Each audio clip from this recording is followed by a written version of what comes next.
So customer segments, these are finally, some human beings. Your customers are not businesses. Even if you are selling to a business, somebody in that business who's a human being is making decisions. So if you need to understand the customer's need, you cannot understand the company's need. You need to understand the person who is buying your product, that person's need or problems or pains. So it is the person that has the need that you are trying to sell to, or the problem that you are trying to solve for. And value propositions are benefits that they will get, and it is not your solution. Your solution does not automatically become a value proposition, or the features of your solution are not value proposition. You can say, I can do what the customer is currently doing 10 times faster, right? That's the feature of your product. It becomes a benefit to the customer only if by doing it 10 times faster the customer is gaining something. Just because you can do something faster, it is not value proposition for the customer. Just because you can sell it at a lower price, it is not necessarily value proposition for the customer. So value propositions are not what you think your product can do. It is what the customers will get by using your product. So think about it from that point of view. So can we have some examples from the room? What do you think the value propositions are for your customers, for your business? What's your business? We manufacture Electrical vehicle charge stations, right? From standard charges, we manufacture fast charger, which will enable the electric vehicle to charge 80% faster than Okay. So what is the value proposition? the time and the key check what we give the customer using our chargers. So the moment I ask the question, what is the value proposition, you should ask me the question, for whom? So the moment you start answering the question, it can charge faster, it tells me that you're not thinking about the customer. You're thinking about your product. This is how we describe our product, and we believe that it is benefit for the customer. My product can charge 80% faster than the charges available in the market. That's my product, that's my product's feature, but it is not necessarily value proposition for the customer. The moment you say something like this, then immediately ask the question, for whom? Because they are so tightly linked, right? What if somebody does not want it 80% faster? Why do we assume that everybody will want it 80% faster? Whenever people want using the vehicles, fuel, they're using fuel, it's just time. It doesn't take much time to fuel the vehicles. But when you take an electric vehicle, the main drawback that what we see is the time which takes to charge. Correct. So it's a good assumption to make, right? One of the good assumptions that I can make about what customers may need is less time to charge. Similarly, faster, cars, because the electric cars today are much slower than the petrol and diesel cars. So I may not be buying an electric car only because it takes time to charge. I may be deciding not to buy an electric car because it does not go more than 75 kilometers per hour. So you don't know who is looking for what value proposition, which is why you need to ask the question, for whom? And I may be looking for a longer battery life. So this brand gives me 140 kilometers for one charge, and another brand gives me 300 kilometers for one charge. But that 300 kilometers brand is 10 times more expensive than this brand. I can't afford it. So what is my pain here? I want it, but what is my pain? I can't afford it. So therefore the value proposition for me is very different. So when you say mine can charge 80% faster, it is what your product does, it is a feature of your product, it is not a value proposition to your customer. So immediately ask the question, for whom? So not every electric vehicle or EV owner is going to be jumping in joy if you release your product in the market. But there is a segment of people who are currently using electric vehicles and will immediately buy your solution, or who are not buying electric vehicles because of this reason and they'll start buying. So who will benefit? The electric vehicle manufacturers will benefit from your product, isn't it? So who's the customer then? It's not the electric vehicle car owner for you. They are also targeting. You can target them, but who is going to pay you? Yes? So that's how you think about customers and about value propositions. So the clarity is very important. Who needs it and why? That question is very, very important. How many, we can look at any example in this room. Anyone else would like to try? What you think are value propositions for your product? What are you thinking? Yes.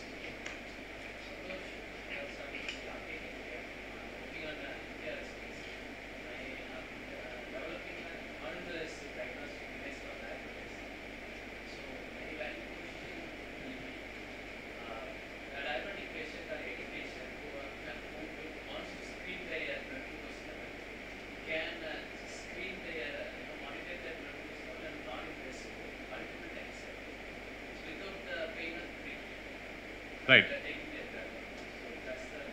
How big is the market size for you? And how did you arrive at this 35 million?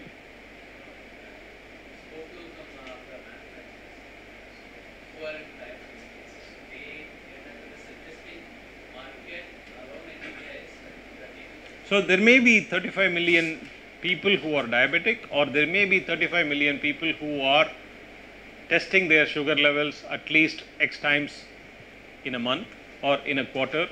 So we don't know what that data means. So 35 million is a number that we cannot go by.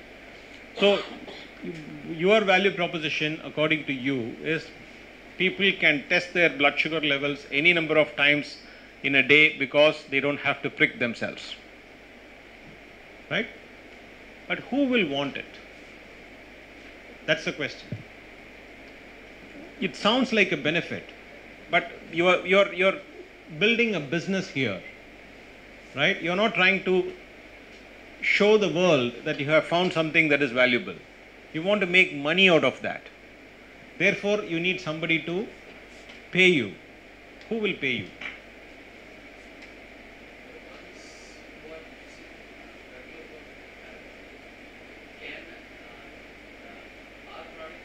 Replace that, right? So there are glucometers in the market. You will replace the product in the market. Who will not want you to succeed? So why will people therefore switch to your product? Because it is, pain-free, right? Painless, and therefore people who are currently using glucometers will switch, and that is the market size that you're aiming at. Fine, but what is the benefit for them? Only this, painless? Painless, and I have spoken with 300 to 400 plus patients. They say that most of the patients are advised by doctors to screen at least 3 to 4 times a day, but they neglect it because due to the blood pain involved with it. So they just take the fasting and fasting and keeping it after meal. So that's they take that time. The other time we just leave it, and only if someone insists them to take it, they will. So you are making some assumptions here. One, you are making an assumption that doctors advise diabetic patients to test their blood sugar levels multiple times a day. That assumption has to be validated. It's not necessarily a valid assumption. They don't advise every diabetic patient to measure their blood sugar levels every day, multiple times. In fact, they don't do it actually. Right? So if that is invalidated, then what else do you want to validate? This is a fundamental assumption you are making. And then the next assumption you are making is people are not doing it because they have to prick themselves. That's the second assumption. And then the third assumption is people will switch if I launch this painless option in the market. Make these assumptions, but right now they are only assumptions. All that we are saying is validate them. If you don't validate them, and if you simply say that I am launching a painless blood sugar monitoring system, great, it's an innovation, but can you turn it into a business? That's the question. If you have to make it a business, I can charge, EV batteries 80 times faster. Sounds good. I can, I can make blood sugar monitoring painless. Sounds great. How many customers will buy? The economics, will it work for you? Will you make enough money? Will you be able to deliver the solution? All of that comes later, but first the need itself has to be validated. How big is the problem? Is this the biggest problem? If I am a diabetic patient and I have been asked to check my blood sugar levels, let us say 3 times a day, I am not doing it today, that's a fact. But why am I not doing it today? You don't know that. You are making an assumption that I am not doing it today because I don't want to prick myself. I may be, not able to afford a glucometer. That's why I am not doing it. Or I may not believe in what the doctor is saying and I don't want to do it. Or I may not be doing it for many other reasons.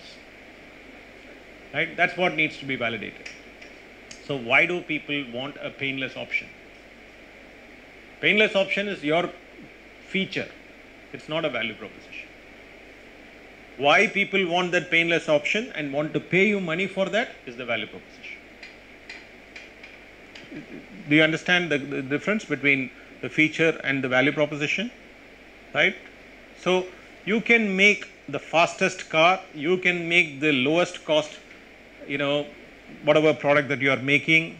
It is not necessary that those are value propositions for your customers. Those are your product's features, your product's capabilities. Value propositions are very different, and we cannot answer the question in isolation from the customer segment or for whom. So a painless blood sugar level monitoring device is not relevant for somebody who does not have to monitor their blood sugar levels. Right? So one, it's not even relevant. Two, it's not that every diabetic patient will have to monitor their blood sugar level 3 times a day. So it's not necessary for every diabetic patient. So like that, you need to think about who will really need my product and then validate it. So it is probably for those patients who are more than X, number of sugar, the level is very high and they have been advised. And what percentage of diabetic patients are actually in that segment? How many of them have to be monitoring their sugar levels multiple times a day? How many of them are not doing it because of what reasons? You need to validate all of that. You cannot simply make the assumption that because it's a painless option, everybody will love it. That's what we are saying here. Anybody else? You have this question? What you are thinking about your product's value proposition and what it really is. Do you have the question?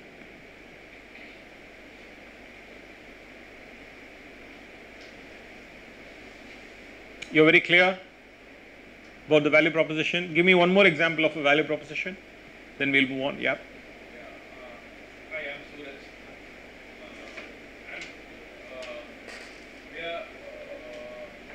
My product, we are actually a service-based company, more of a service. So we make science study better from 8th standard to 12th standard. In that specific, before people, we are trying to make their science studies better through experiments. So you believe, therefore, that the current way of teaching science between class 8 and 12 is not good enough. Absolutely. Right? Don't say absolutely. That's what you believe. No, I studied. Right. No, I also studied. Right?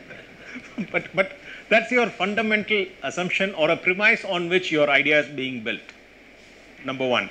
Number two, through experiments, you believe that they can learn better. Again, that's your assumption. And three, more importantly, you believe that almost everybody who's studying between class 8 and 12 will jump if I launch my solution. Not like that. Okay, some of them. Yeah. Who are they? Indian middle class and So then you need to make assumptions about who will find it valuable. So teaching science through experiments is not necessarily a value proposition. Somebody who needs to benefit from that. You believe that everybody who goes through your program will find it beneficial. But I may not be interested in learning science better than the way I am learning it now, because I am not even interested in science, right? So then that's the question, for whom? And that's what we are trying to find out, because the value proposition, so if I am somebody who is aspiring to become a scientist in NASA, and I want my foundations to be right, or I don't know, but my parents believe that I should become a scientist in NASA, and they want my foundation to be better, and if you charge me even 1 lakh, my parents are willing to spend, because they also believe like you, that learning through experiments will make me learn science better. Because the value here is not just learning science through experiments. The value here is I am building the foundation to become a scientist in NASA. Like that, some other parent may say, I just want my son to score better marks in science. The need is very different. They are not trying to send their son to NASA. They just want their son to get better marks. And they may be willing to pay money to to go through your program, right? But somebody will find value in what they are getting through your program, and they decide. You don't decide for them. Just because you believe that your product is better, learning through experiments is better, and you can teach science better, it is not necessary that people will also find the same reason to buy your product. So, what are their reasons to enroll to your program is the question here. That's the value proposition.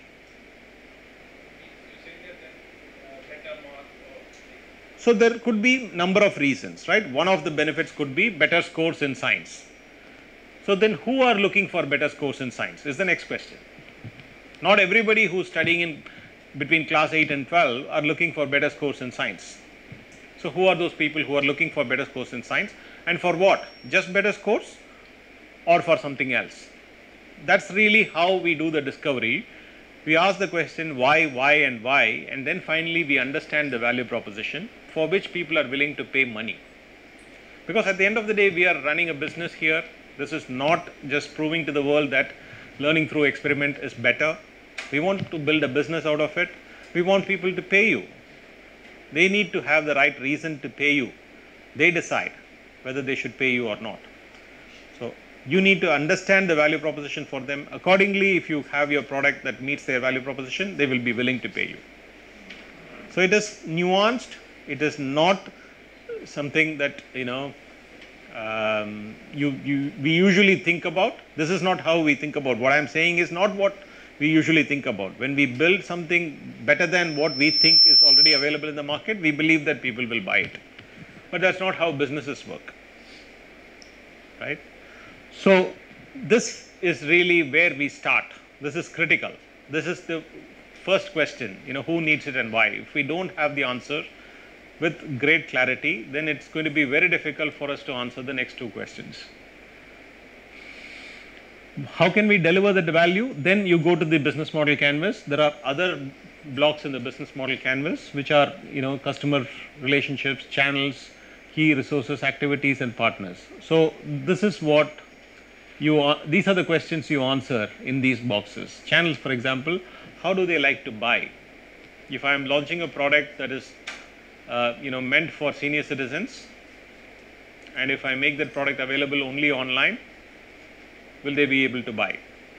How do they like to buy rather than how I think I want to sell? So, these are the questions you ask here. And then the customer relationships, we are going to spend some time here, because many of you are, trying to do something here. Value propositions we saw, key activities, what will I do inside my organization, which are critical to delivering this value proposition. And in order for me to perform those activities, what are the key resources? And then who else do I need to work with to deliver that value proposition? Right. So, channels, very quickly. We have very less time? No, right? 25 minutes one, right? Okay. We are supposed to stop at 5:30, right? Okay. All right. So channels, like I said, how does the product get from your company to the customer's hands? And here the key question is not how you want to send it to the customer, but how the customer wants to get it. So even if it's a service, how would the customer like the service to be delivered to him or her? That's the question here. So you can have physical channels, you can sell it through stores, you can sell it through distributors, dealers. You will have physical infrastructure for your physical product, or you may have virtual. If it's a service or if it's a software, you're not really selling it physically, but you are still delivering the product or service to the customer. So you can think about what are the different ways in which my customer would like to buy, and then test them. Don't assume that if I sell it through distributors or through retailers, my customers will buy it. Just test that assumption also, that this is how my customers are used to buying a product like this. Not necessarily your product, but product like this. So here, for example, this is a business which very clearly articulates what is the value proposition. Can you find, there are two things that you can find in this statement: value proposition and channels. What is the business? Selling indoor plants. What is the value proposition? Sorry? Delivered to your doorstep is the value proposition. Real life is the value proposition. Real life is okay, because anybody who's selling indoor plant will have the same value proposition, right? But the key here is their channel itself becomes the value proposition for them. You see how they have been able to use the channel, and then they say straight from the greenhouse to your door. That is the value proposition. You can buy indoor plants. You can go to a store and buy indoor plants, and it may take 3 hours for you to reach home, right? And it may be not in the same shape that you bought when you bought it. And it may be huge that you may have to hire some truck to carry it. It may be difficult for you to carry. So all of these is what they figured, that one, it has to be fresh. It has to be life that is fresh, and two, it is delivered at your doorstep. So they actually made this their value proposition.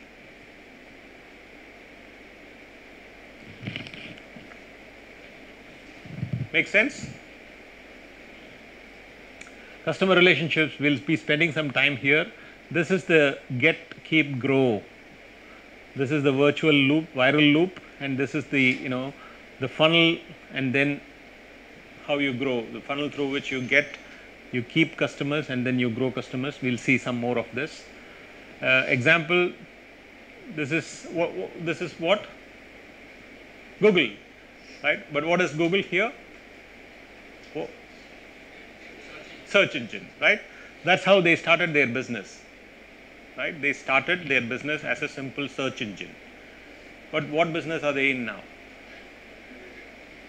Everything. So that's what their get, keep, grow strategy is. Basically, this was their strategy to get, and this is their strategy to keep and grow, right? So you think about your strategies to acquire customers, keep them, and grow. These are the 3 stages in customer relationships: acquiring customers, retaining them, and growing them. This is how Google did it, right? Key resources. What are the most important resources that you need in your organization? They can be physical resources like buildings or your plant and machinery. It can be intellectual property. Your IP may be your most valuable resource. Human resources. Not every human resource is a key resource, but you may have some critical resource that is extremely important for you to develop and deliver the value proposition. So for example, the scientist could be a key resource, because if that is really where your product requires the most from. Finance, you need money, that can be a key resource, right?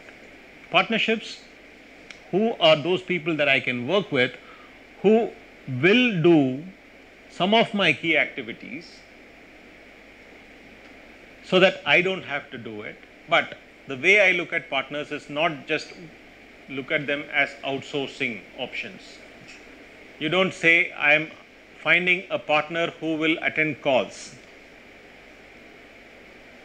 If attending calls is not a key activity and if you are giving it to somebody else, that is simple outsourcing. It's not a partnership. A partnership is where your partner has something to gain or lose by doing business with you. Otherwise, they are not partners. What's in it for them is as important as what's in it for me. That's key partners. So, if they don't have a reason to partner with you, why will they partner with you? Key activities, those activities which are critical for you to develop and deliver your value proposition. So, I am not going into the details of this because we want to spend some time on the customer relationships. And also, since many of you are in the customer validation stage, you probably are beyond the customer discovery stage. But it is still worth if you can go back and ask those questions and see whether you are still in the discovery stage or you are in the validation stage. It's up to you. Finally, the question is, can I make enough money? Is this business worth doing at all? That you get answers to when you look at the bottom two boxes of the canvas. The cost and the revenue. Obviously, you would like your revenue to be more than the cost, right? Otherwise, it does not make sense. But find out early enough. There are revenue models and there are pricing strategies, pricing tactics, and I'm not going into the details of that now. So all of these are available free online. The business model canvas is free. You can download it.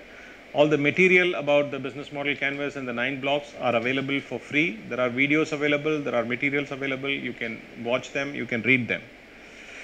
Quickly, we can probably look at, this is something very important. You need to think about how will you make money in your business. So how do you think Netflix makes money? Subscriptions, right? How do you think Flipkart makes money? Ola? Commission. LinkedIn? Advertising. So like that, you think about how you will make money. And LinkedIn makes money not just through advertising, they have other products like Google. They also have a business now, they have a variety of products. Similarly, Ola also has different products. But yes, very quickly we can say that they are in the business of providing taxi and making commission, or e-commerce selling and making commission. That's what we say. So you think about your business. How are you planning to make money? Are you going to sell your product? Are you going to lease it? Are you going to license it? Are you going to give it on rent? How are you planning to make money? Think about it right from the beginning. Cost structure, there are, it's not any cost. And you don't decide, when you're a startup, you don't have a lot of money to throw away, right? So you don't spend money on things which are not supporting your key activities and key resources. You need to be, thinking million times before you spend your money. So you will have costs associated with this, but more importantly, make sure that you have enough costs provided for your key activities and key resources. And if you have allocated a lot of money for a plush office, but that's not going to help you deliver the value proposition, then that's not how you should be spending your money. So think about the costs, where you want to spend your money, and also think about the structure of the cost. How much of it should be fixed? How much should be variable? Fixed cost is not good, especially when you have limited money. You would not want to risk by keeping 19% of your costs as fixed cost. You would like to have some flexibility. You would like variable costs. Think about them. Finally, is your business sustainable? You want to make more money than what you spend, even before you run out of all your money. Customer discovery is the process through which we actually test our assumptions and validate. So you ask the question, how do we test? Customer discovery is the process. Customer development framework has got these 4 stages. The first 2 stages are customer discovery and customer validation. We are now talking about the first stage, which is customer discovery. Customer discovery is this. So you are the founder of your company. You have some vision for your product, you have some vision for your company, right? How do you, how do you turn all the assumptions and guesses that you are making about your business, your customers, how much money you will make, which market you will be selling at, how many units will you be selling, in the next 10 years? How do you convert all these assumptions to facts? Is the process of customer discovery. Validating your assumptions is the process of customer discovery. So the key word here is hypothesis about each of the 9 blocks of the canvas that you are making. I am assuming that this person is my customer. I am assuming that this is the benefit to this customer, and I am assuming that this is how I will make money. I will sell my product, and I am assuming that I need some partners. I am assuming that my customers will buy online. I am assuming that my customers will like to come back and they will refer more customers. All these assumptions that you are making about each of the 9 blocks of the business model canvas. So you create your assumptions or hypothesis about them, and then you actually go and test. The experiments here are about, the experiments here mean conversations that you have with potential customers who you think will have the need to buy your product or will have a problem that you can solve and make money out of. And this is a typical attitude of a startup, right? We think we know. We think we already know that people are finding it difficult or finding it very inefficient when it takes 6 hours to charge the car battery. They would like to get it done in 2 hours. That's an assumption that we are making. And we don't really go and test it. So this is a typical attitude of any innovator, right? But that's not going to help in business. So the first principle of customer discovery is get out of the building. Get out of the building meaning don't sit in the office and make assumptions about what your customers need and why they will love your product, why they will pay you a lot of money, why they will queue up to buy your product, and the problems that they are facing. Don't make assumptions. Make assumptions, but go and test them, and you cannot do that sitting in your office. You need to get out of the building, and you cannot do it through a survey. You cannot run a survey to 100 people and send emails and ask them to respond to it, and you cannot say I have validated it. A survey is useless from that point of view. If you want data, there is a lot of data, published data that is available, but use that data to make assumptions about your customers' needs and problems and pains. But you need to go and talk to them to test them. Otherwise, you are making more assumptions on assumptions, right? And again, this is not very uncommon. Because I know, like the question that he asked, customers don't even know what they want. What's the point in talking to them? How many of you think like that? It's quite common for us to think like that. Customers don't even know that this can happen. They don't even know what they want. What's the point in going and asking them what they think about my product now or what needs they have? They don't even know what they need. But that assumption is not useful if you are trying to build a business. If you want to just prove the customer wrong, you can do it. But if you are building a business, please make sure that you validate your assumptions. Don't make assumptions on behalf of customers and believe that they are facts. Validate them, and don't think that the customers don't know what they need. Customers may not tell you exactly the answer or what you are looking for. They will not tell you, I want your product. They're not going to tell you that. Or they're not going to tell you, I want something like your product. They're not going to tell you that. That does not mean that they don't have a need. If they don't have a need, then what's the point in fulfilling that need? If they don't have a problem, what's the point in solving that problem? Right? So don't assume, please test them.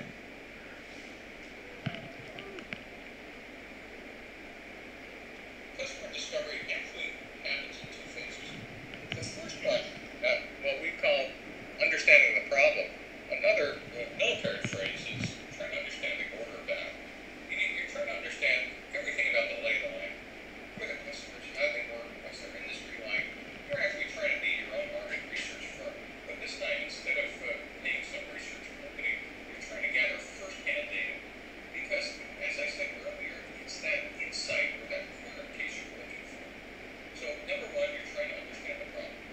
Is it audible?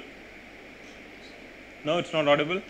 It's a point that he is making. What I have been saying is, first understand the problem and do not make assumptions about the problem. Validate that there is a real problem for the customer who you think has the problem. And this customer discovery cannot be outsourced. It's not a survey. You cannot get an agency to do it. Customer discovery has to be done by the founders, because you are the ones who can make strategic decisions about your business. You cannot outsource it to somebody else who will come and tell you, these are the 1,000 forms that people filled, and out of 1,000 forms, 300 forms say this and 400 forms say that. It's not useful for you, because you've not really understood the customer need. You have just gathered data, which could have been, obtained otherwise also. So the founders are the ones who are supposed to do customer discovery, go and talk to people, have conversations, and don't have conversations about your product. This framework and the process asks you not to talk about your product or technology when you go and meet your potential customers. You simply go and listen to them, ask them about their problems and pains, and then understand what is the real problem, is there a real need, and without biasing them, without leading them, you just listen to them. That's what this process asks you to do. Of course, there are other ways that you can do it. I'm not commenting on the other ways that you can use to validate, but this process requires you to validate it only by not talking about your product or technology, simply by going and listening to what they have to say about their pains and problems. Come back and then understand what the real pain is, and then decide whether it is worth doing. That's what customer discovery is. So since it's not audible, there's no point in playing this video. I'll skip this. But it happens in two phases. That's what he was just about to say. The first phase is understanding the problem. All of you have started building something because you believe that there is a problem that is to be solved. So your product is a solution for a problem that exists in the world, right? Or there is a need that exists in the world, and which is why you are developing what you are developing. Your startup is based on that. This process asks you to spend time and understand the problem really. For example, if you have decided to make painless, introduce a painless option for checking blood sugar levels, understand the problem with checking blood sugar levels first, deep enough. How many people have the problem? Why do they have the problem? What kind of solutions are already available? What's wrong with the current solutions? What will make people move away from current solution to a new solution?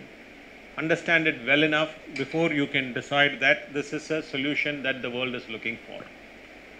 We usually start with a solution. We don't start with the problem. When we build our startup, the first thing that we do is we have an idea and we convert that idea into a product or a service or a solution. That's the first thing that we do. We cannot avoid that, but make assumptions about who needs it and why, and test them. Don't lead your startup with a solution, lead with the problem. Understand the problem, spend time understanding the problem well enough so that you can develop the right solutions. So you may actually be able to do much better than what you had initially thought about. The solution that you had thought about may not be the best solution. You may be able to do much better than that if you know enough about the problem. But if you go with only your assumptions about the problem, your solution is going to be limited to your knowledge of the problem and your assumptions about the problem. So you are missing a huge opportunity to solve the real problem by going with your own assumptions about the problem. So spend time understanding the problem, and then he says go to the solution. So in the two phases, in the first phase, we go and talk to people without talking about our product or technology. We simply understand their pains. We come back, you call it a prototype, but actually what you can give to customers or the early adopters who can actually use the product and tell you that it is useful for them is called the MVP, or the minimum viable product. Have you heard of the term MVP, the minimum viable product? So you develop that. The minimum viable product does not have all the bells and whistles, but based on the discovery that you've had, you've spoken to customers, you can develop something that is useful for them, and then they will tell you, yes, it is useful for me. That is the testing you do in the second phase. So first phase is only having conversations without talking about the product, without talking about your idea. Second phase is based on what you heard from people, make something, give it to them, and then let them tell you that yes, it is useful. That's the second phase of customer discovery. Only then you move to customer validation. So I'm going to skip this. So you start with assumptions about these two. This is really where you start. So even if you believe that you are past this stage, that you know enough about the customer segments and value propositions, if you believe so, fine. Please answer the question clearly, who needs it and why. And if you are convinced that the answer is true and it's a fact, please go ahead. Or if you think there is an opportunity to validate it, please validate it before it gets too late. Right? This is the process. The customer discovery process works like this. You first make assumptions, that's the hypothesis, and then you test the hypothesis. At the first phase, you do these interviews or conversations with customers where we simply have conversations. We don't talk about the product. It's not a sales pitch. We are not going and doing a demo of our product. We are simply listening to them, getting them to talk and listen to them. And then we come back, we analyze, we interpret what we have heard, and then we decide whether we should adjust our solution, or sometimes we may find that the problem that I thought actually does not exist. So you can pivot on your idea. So the sooner you can pivot is better for you than going, spending 3 years and then understanding that the problem doesn't exist. That's why this process is useful. Hypothesis, for example, you can make an assumption like this. Suppose you are doing something for obese children. You can make an assumption like this. How good is this assumption for you to go and test? Suppose you are making a product for somebody like this. What do you think about this assumption? Is it a good assumption for you to go and test? No. Why is it not a good assumption? No. They're too healthy. Which parent will not want their children to be healthy? So if you go and ask 100 parents, would you like your children to be healthy? What do you think they will tell you? Of course they'll say yes. So this is how you can be biased. So you can go to EV owners and then ask them, would you like your battery to charge faster? What do you think they will tell you? Of course, yes. So that's not a good assumption to test. That's not how you test during customer discovery. Then look at this. Is it a better assumption? Is it a good assumption you can test?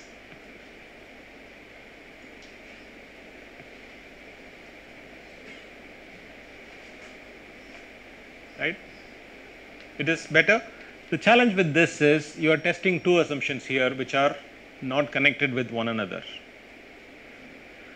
So children in urban homes are overweight. It can be a fact, or you can get data to check this.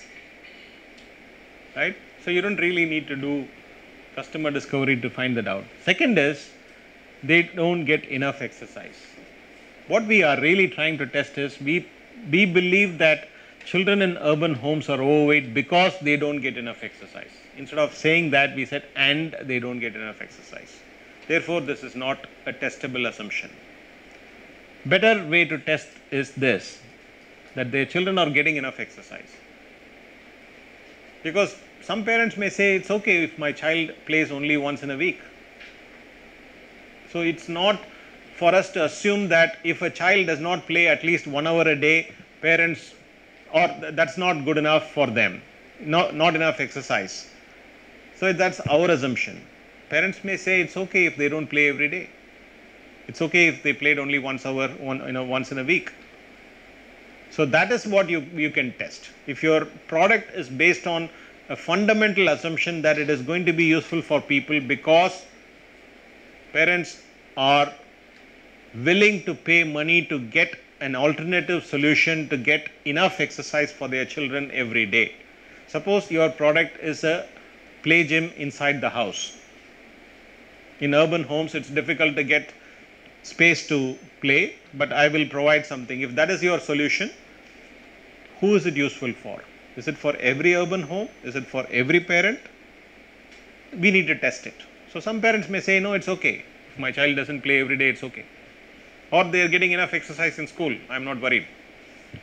Right? That's why, you cannot make an assumption that parents are going to buy my product because they are all concerned about their children's health. Of course, they are all concerned about their children's health, but it's not necessary that they'll buy your product. So do that, and the business model canvas is a fantastic tool. It can be used as a scorecard. So we need to spend a lot of time on these things for you to appreciate it, but you can read a lot about it. Without me even talking about it, you can read a lot about it. Please try to find out, how you can use this. And the customer discovery process, therefore, it starts with making a good assumption, a meaningful and testable assumption, like we saw in the, the example.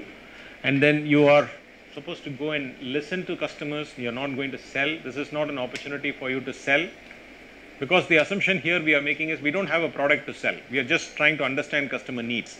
Therefore, the conversation is not about selling your product. And then you go and don't ask them a direct question, what do you want? I develop software, I can develop any software, tell me what you want, I will do it. That's not how the conversation goes. It's about what they really, why they need what they need. That's what we are trying to find out. Then we have enough evidence. Then the next stage is the customer validation stage. The customer validation stage is where you have finished your customer discovery. You have found the answer to the first question, which is who needs it and why. These are the customer segments, these are the value propositions. You have tested your assumptions, you have validated them, you found the answer. Now you are moving into the second stage, which is the validation stage. You are now testing your model. Will I get one customer? Will I get 10 customers? Will I get 100 customers?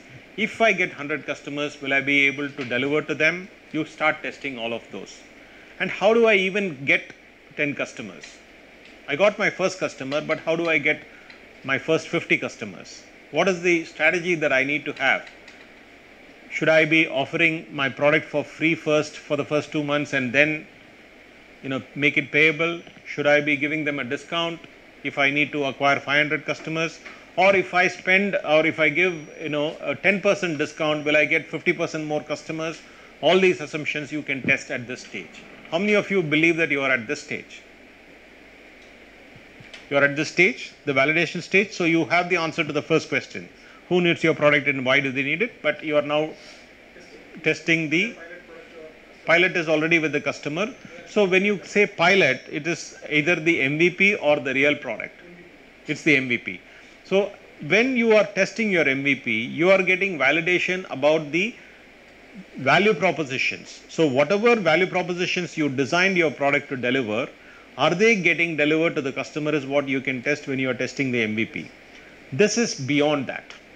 This is after your MVP testing, right?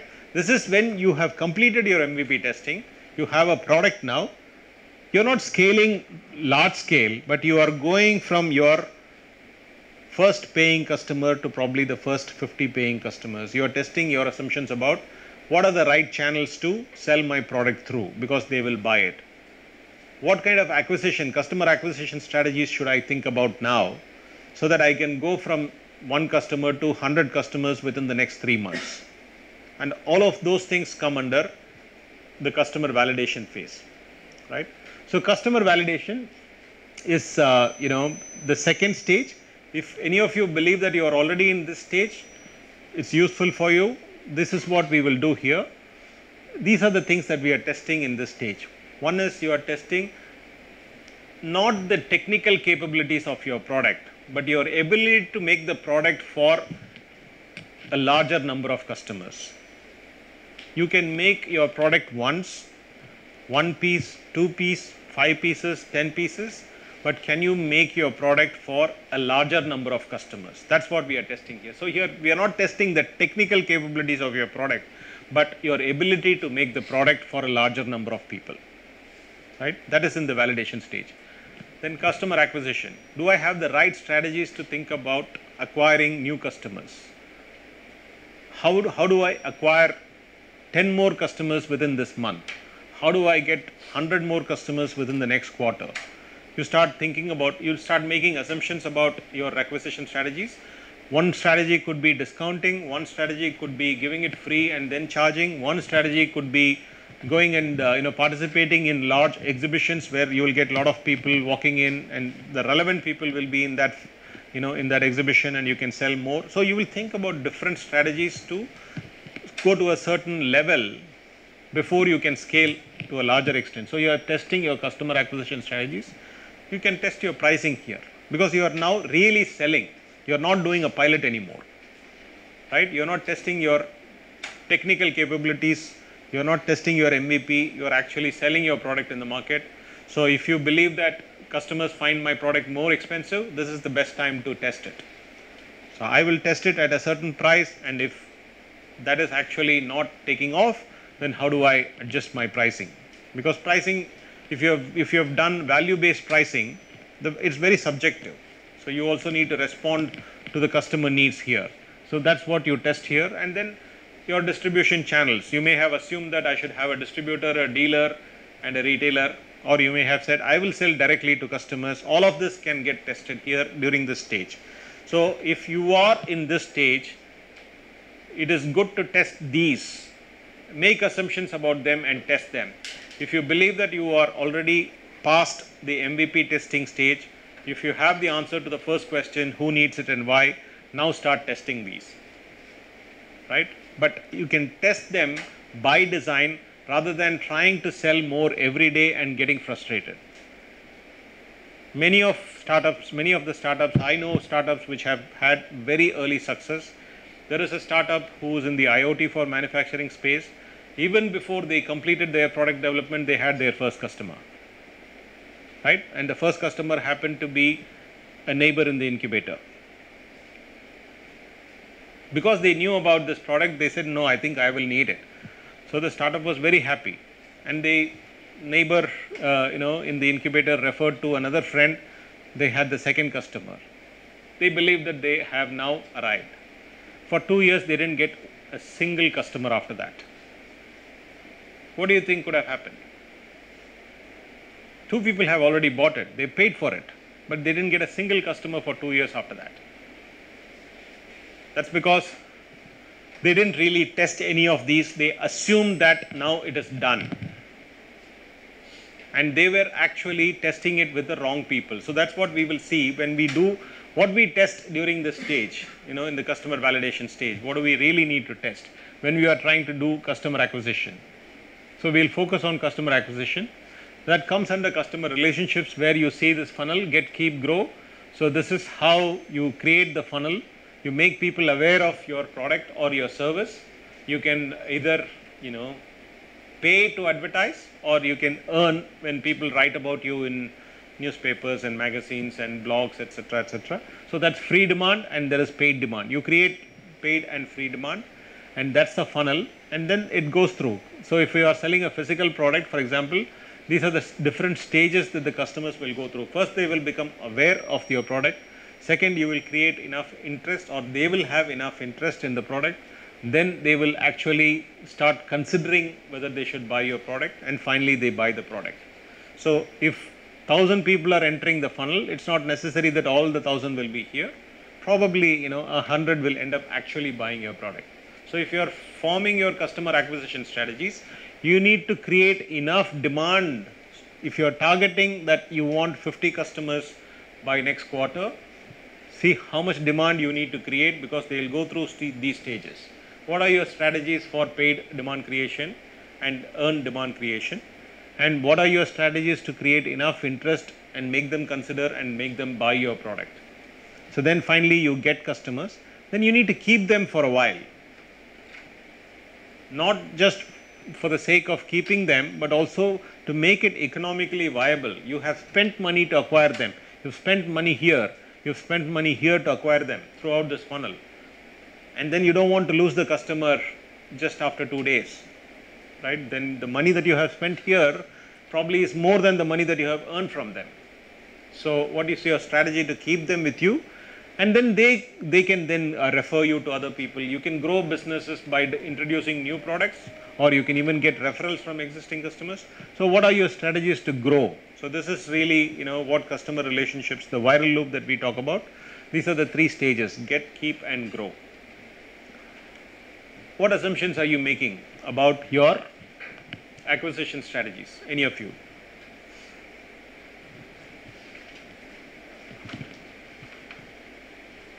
How are you making, what are you thinking about acquiring new customers? How do you think you will acquire new customers? Sorry? Direct marketing. So you want to do direct marketing to who? We'll have a customer persona. Which customer that we are going to sell. We go there and try to have a conversation. Okay, so that's what you think will get you more customers. Because we are into B2B right now. Sure. I don't think that B2B ads and all will work. Maybe So it's an assumption that you're making, right? You're one, making an assumption that I need to sell directly. Two, because I am in B2B, advertisements will not work. So like that, you're beginning to make some assumptions. So that's what we are asking here. What assumptions are you making about acquiring new customers? Since you are already ready to start acquiring new customers, what are you assuming? What assumptions are you making about acquiring new customers? Like he says, I am selling to businesses, so large scale advertising will not work. I need to do direct selling. That's what he is thinking. Like that, each of you may be thinking about acquiring new customers and how do you keep them, at least, for a while. So what are your strategies, right? And in the course of the last, I don't know, months and years that you have, if you have already started selling to customers, if you are in revenue or if you are doing pilots, have you learned anything that you had not thought about earlier? Anything unexpected happened? Any of you, any story about acquiring new customers? You found something that you had not thought about?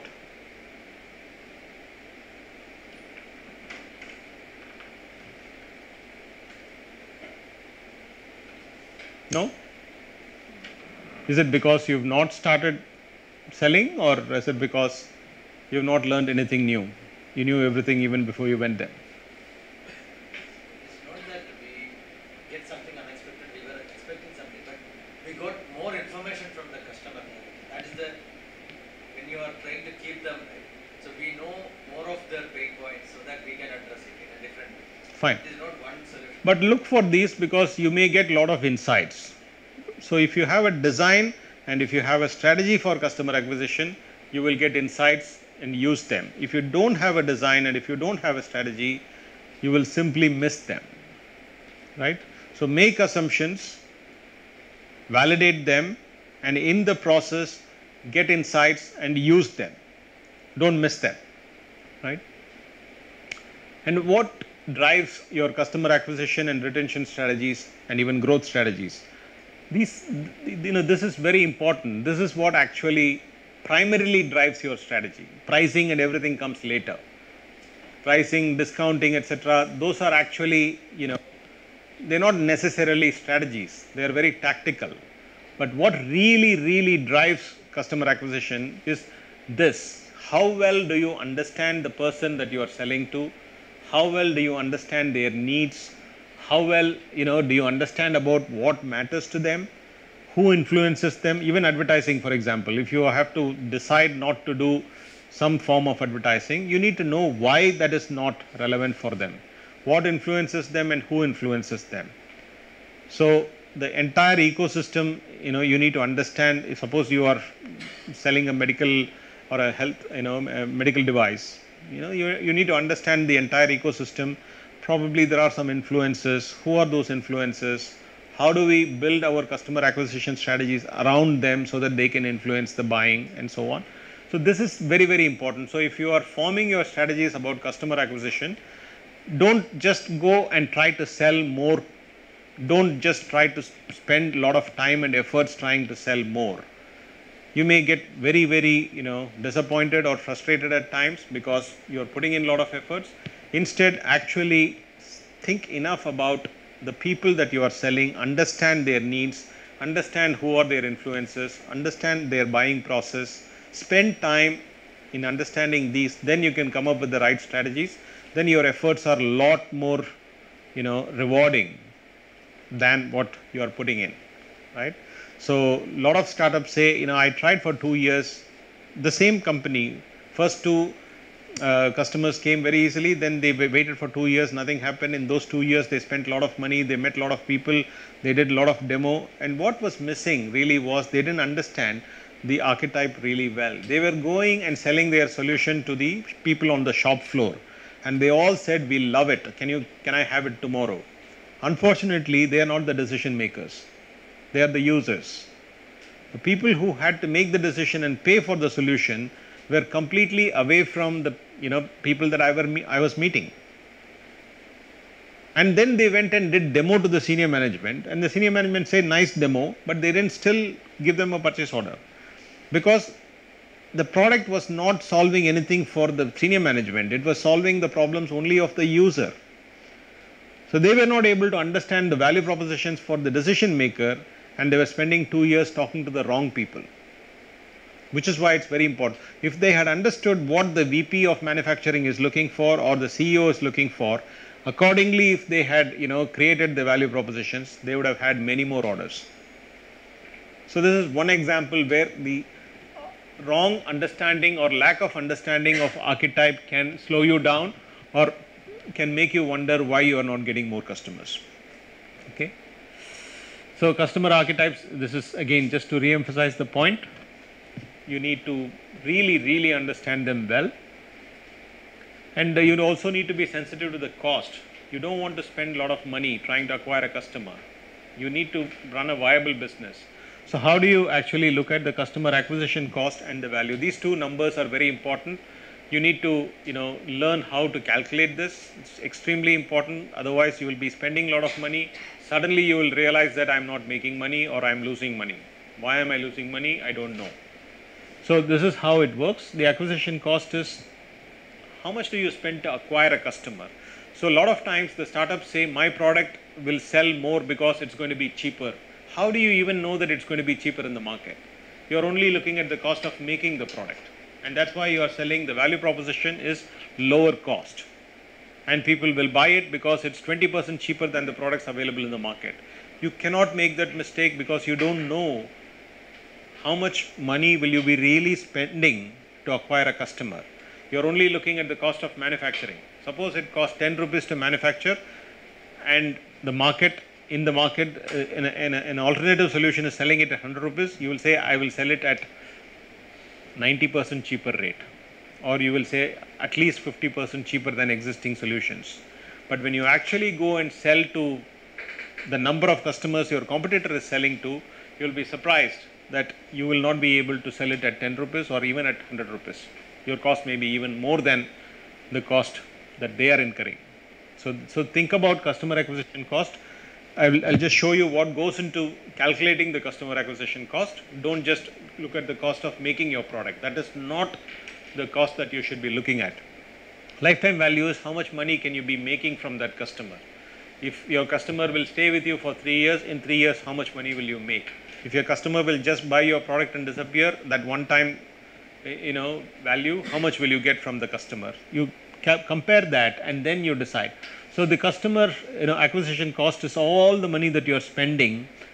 Even before this you've made your product, right? But on top of that you are spending money for creating demand, creating awareness, interest, generating interest, pre-sales cost. There's so much cost that you will incur. So everything that you incur here, if you add them up, that is the customer acquisition cost. And everything that you get here is your lifetime value.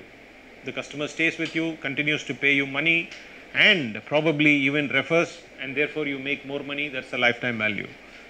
Your lifetime value and customer acquisition cost, what should be the right ratio?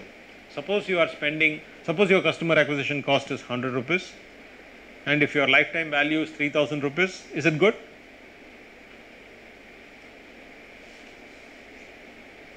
It's good. Suppose your customer acquisition cost is 1000 rupees, and if your lifetime value is 1200 rupees, is it good? Not good? Why?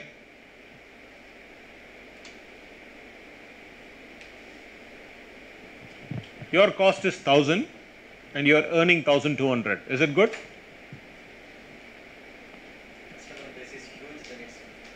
So at a certain scale, it may still be viable for me, but it may not be viable if it is not at that scale, right? Because it is a very thin difference between, my cost and the money that I am making, right? And future is unpredictable. So is there a good ratio to look at? Actually, no. But typically, the software companies or the IT companies, typically they look at least 3. They want 3 times the cost as the lifetime value. But you can have a different ratio, you can have a different number, but it has to be greater than the cost, at least. And you need to balance them. So you cannot simply push the cost down and make your company profitable, because you cannot push cost down all the time. And what are those things which can come in the way of this balance? The cost of acquiring a customer, you're acquiring sales cost and you're acquiring marketing cost.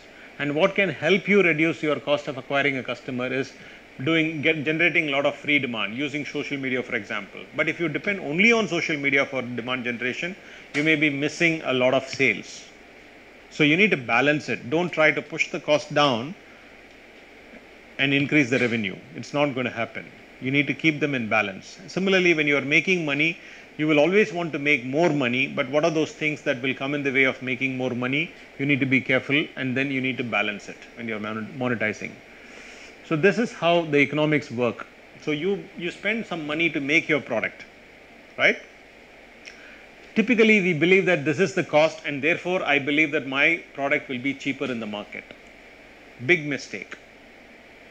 On top of that, you also will want some margin. Even if you are selling only 1 unit, you will want to sell it at a price that gives you some profit or some margin. So you decide what is that. And then general sales, general administration cost, there are so many costs involved in this, general and administration and sales cost. Then you also will have R&D cost, ongoing R&D cost. You add them up. Then if you have channels like distributors, retailers, or resellers, they will get some money out of it. They will get some commission, they will get, the sales commissions, etc. They will have their own margins. And then you may want to offer some discounts. So all that goes in, and then finally you fix your price. Suppose you have fixed the price here and you are able to accommodate all of this, you are still okay. But if you have fixed the price somewhere here and then you have all of these costs to incur, then the economics don't work. So if you are thinking about acquiring new customers, great, but also think about the cost of acquiring customers. Each, of your strategies will have certain costs, but there are some costs that you may easily ignore. So keep them in mind and then calculate your customer acquisition cost. I think I have some more, but I don't think we have time. I think I should stop now. Quickly, I want to ask any questions you have. Do you feel we have covered too much, or do you feel we are now actually getting into what we should be getting into? You would like to know more, or you have any questions about what we have already covered? This is not something that you can sit through a presentation and feel good or bad about. This is for you to apply in your own startups. You need to decide now, where are you in the 4 stages? Are you in the discovery stage, or are you in the validation stage? If you believe that you are already in the validation stage, think about customer acquisition, think about testing, your ability to scale at least to the threshold level before you can make your company a big company when you are ready to exit the incubator. Think about all of them and validate. Make assumptions and validate them. Don't just believe that you already know. That's all. Any questions? What will be the good payback? There is no standard payback period. That is the most important actually decision we have to take. So you need to decide, because different businesses and different industries have got different payback period.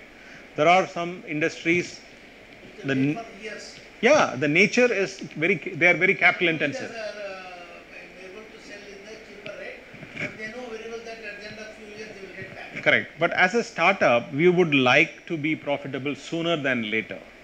So we don't have the deep pockets that large companies have.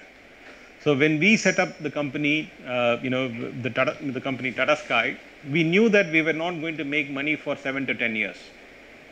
But we were okay to fund the company for that long. So we were actually incurring losses. We felt happy when we became EBITDA positive. We were not even truly profitable, but we were very happy because we knew that it's going to take that long. Because the irony is, every customer that we were acquiring, we were losing money because we were subsidizing. So our customer acquisition cost was so high. The lifetime value or the value that we were getting from customers was less than the money that we were spending. So if we go with this ratio, then we were stupid to have launched that business. But we took the call to launch the business because we were assured money.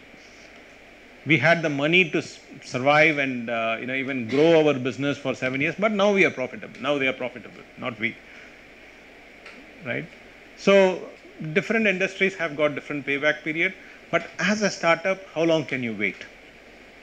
You cannot wait for years to start making money. Any plan in future? Yes, depends on how much money you have. Months or it can be a few years. What is the more common? But it depends on how much funding you have. Suppose you have a product that is futuristic and your funders are very confident that when you reach a certain threshold level, you will start making money, and I'm willing to fund you till then. That's fine. So then what matters is not the payback period, it is the ability to get funding to go till then. Yes. So if you have investors who are willing to back you for 5 years without any profits, please go ahead. And another point out is Ola, Uber, they report Flipkart, they report losses. What is the meaning of those losses?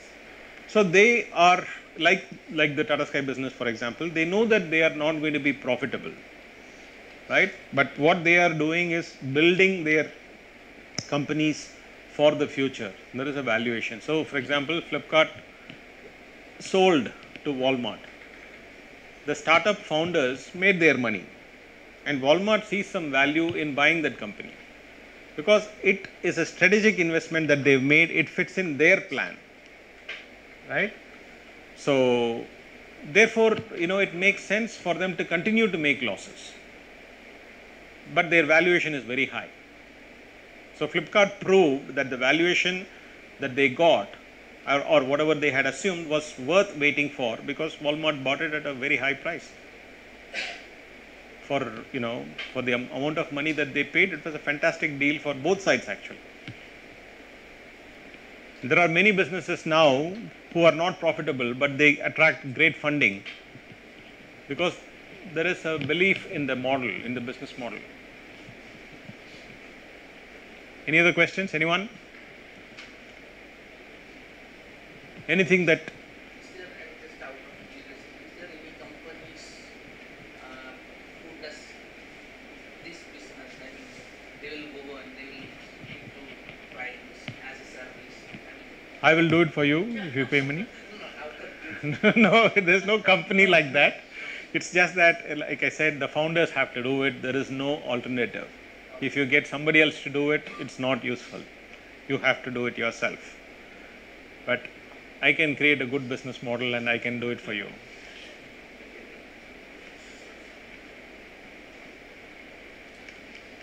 Anyone else?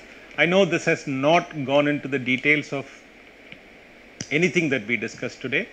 We have just, touched or scratched the surface. There's a lot more to go into, but there is a lot of material available.